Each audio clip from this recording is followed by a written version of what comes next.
Mini তো fish খায় না।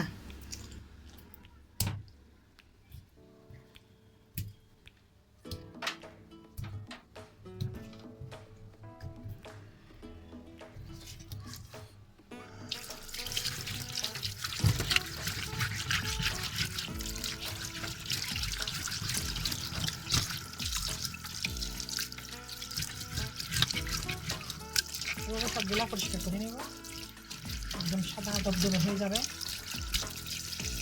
একটু সময় লাগবে আর কি, আমি যেহেতু একা মানুষ। মিনি ফিশ খাবে না, মিনির জন্য একটা ফিশ সিদ্ধ দিব। টুকটুকে 2-3টা সিদ্ধ করে দিয়ে আসছি পরিষ্কার করে। টুকটুক খাই, ও বেবি নিয়ে ঘুমাচ্ছে, বিড়ালের রিজিক আল্লাহ দে। কালকে একটু গরুর মাংস সিদ্ধ করে দিয়েছিলাম, মুরগির মাংস ছিল না। সকালবেলা 2-3টা পা সিদ্ধ করে দিয়েছি এগুলাকে। যখন নাস্তা খাইতে বসছি তখন আসছে মশলাটা, এটা থেকে আমি মাছ নিয়ে রাখি। আমার হাজব্যান্ড এমনি কিন্তু বাইরে থেকে সব বাজারগুলো মাছ মাংসগুলো নিয়ে আসে, এগুলো কেটে নিয়ে আসে আমার ওরা। এদের কাটার কোনো জানাই ব্যবস্থা নেই।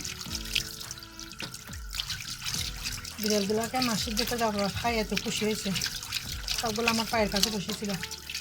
মনে হয় কৃতজ্ঞতা প্রকাশ করতেছে আমার কাছে, এরকম লাগছিল আমার। সবগুলোকে বিছনায় তুলে ঘুম পাড়ায় দিয়ে আসছি। সবগুলো আমার সেভাবে পরিষ্কার করে নেব।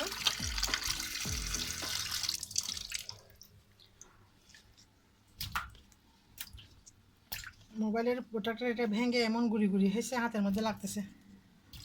দেখি এটা ঠিক করে নিয়ে আসতে হবে। সবগুলো পরিষ্কার করে নিচ্ছি। এগুলো বিড়ালের জন্য নিচ্ছি, যেদিন যেদিন দিব সেদিন ভালো করে ধুয়ে ডলে পরিষ্কার করে তারপর সিদ্ধ করে দিব। এগুলো এখন ভেজে রান্না করব। আবারও এগুলো ভালো করে ডলতে হবে পাত্রের মধ্যে। হাজব্যান্ড উঠছে, তাকে নাস্তা দিতে হবে, সেই জন্য তাড়াতাড়ি করতেছি। ফ্যাট ফেলায় রাখলে আর সমস্যা হয় না, ফ্রিজে মাসের মাস রাখা যায়, সেই জন্য ফ্যাটটা ফেলাই দিলাম।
বাতাসে চুলা নেমে যাচ্ছে, মুরগিটা কেটে নিচ্ছি। মিনি ফিশ খাচ্ছে না, মিনিকে মুরগি দিতে হবে।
মরিচ মশলা দিয়ে আর টমেটো দিয়ে ভালো করে কষিয়ে নিচ্ছি।